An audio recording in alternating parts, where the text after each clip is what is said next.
একজন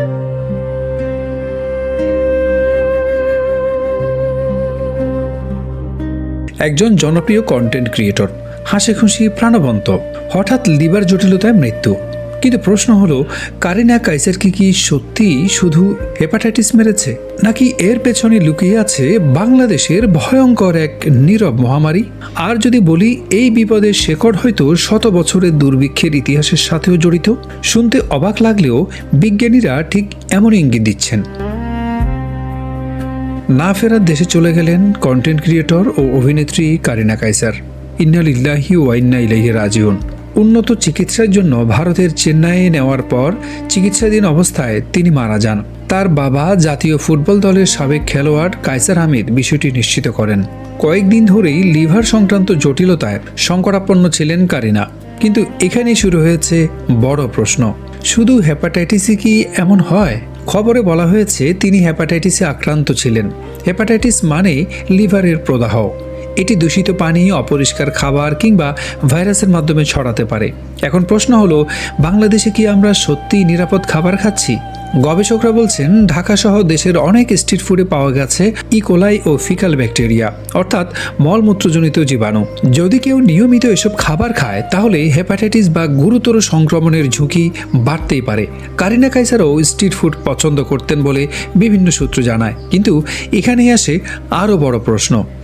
যা বলছে, বিশ্ব স্বাস্থ্য সংস্থা বলছে হেপাটাইটিসে আক্রান্ত অধিকাংশ মানুষ কখনো লিভার ফেলিয়ারে যায় না। ক্রনিক লিভার ফেলিয়ারের হার 0.1% কম, অর্থাৎ 100 জন আক্রান্ত হলে একজনেরও হয়তো গুরুতর ক্ষতি হবে না।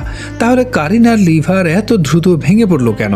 আসল ভয় fatty liver. Kareena Kaiser fatty লিভারও আক্রান্ত ছিলেন। আর এখানেই লুকিয়ে আছে বাংলাদেশের ভয়ঙ্কর বাস্তবতা।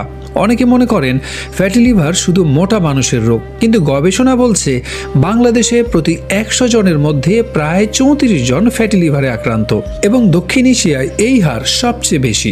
আরও ভয়ঙ্কর ব্যাপার হলো, অনেক চিকন মানুষও ফ্যাটি লিভারে আক্রান্ত, অর্থাৎ দেখতে সুস্থ মানেই ভেতরে সুস্থ নয়। তাহলে বাংলাদেশে এত বেশি কেন? এখানে আসে ইতিহাসের এক অদ্ভুত অধ্যায়। বিশেষজ্ঞদের একটি অংশ বলছেন বাংলার মানুষ বহুবার ভয়াবহ দুর্ভিক্ষের মধ্য দিয়ে গেছে। 1970 সালের দুর্ভিক্ষ, 1943 সালের দুর্ভিক্ষ, 1974 সালের বাংলাদেশের দুর্ভিক্ষ। প্রজন্মের পর প্রজন্ম মানুষ না খেয়ে থেকেছে। বিজ্ঞানীরা এই বিষয়ে একটি ধারণা দেন, যেখানে বলা হয় বারবার দুর্ভিক্ষে টিকে থাকতে মানব দেহ এমনভাবে অভিযোজিত হয় যাতে খাবার পেলেই শরীর দ্রুত ফ্যাট জমাতে থাকে। অর্থাৎ আগে যে জিন আমাদের বাঁচিয়েছিল, আজ সেটি আমাদের বিপদের কারণ হয়ে দাঁড়াচ্ছে। আজ আমরা কম হাঁটি, বেশি ভাত খাই, চিনি, তেল, ফাস্টফুড সব কিছুই বেড়েছে। ফলে শরীর অতিরিক্ত শক্তি জমা রাখছে লিভারে, আর ধীরে ধীরে তৈরি হচ্ছে সাইলেন্ট কিলার ফ্যাটি লিভার। অনেকে বুঝতে পারেন না, কারণ শুরুতে এর কোনো লক্ষণ থাকে না, কিন্তু একসময় লিভার ফুলে যায়, প্রদাহ হয়, সিরোসিস হতে পারে, এমনকি লিভার ফেলিওরও। ভয়ঙ্কর বাস্তবতা। বাংলাদেশে এখন ডায়াবেটিস, ফ্যাটি লিভার, উচ্চ রক্তচাপ এসব রোগ নীরব মহামারীর মতো ছড়িয়ে পড়ছে। কিন্তু আমরা তখনও ভাবছি আমি তো ঠিক আছি। সমস্যা হলো ফ্যাটি লিভার অনেক সময় ব্যথা দেয় না, চুপচাপ ভেতর ভেতরে ক্ষতি করতে থাকে। কারিনা কাইসারের মৃত্যু শুধু একজন কন্টেন্ট ক্রিয়েটর কিংবা একজন অভিনেত্রীর মৃত্যু নয়, এটি হয়তো আমাদের সমাজের জন্য একটি সতর্কবার্তা।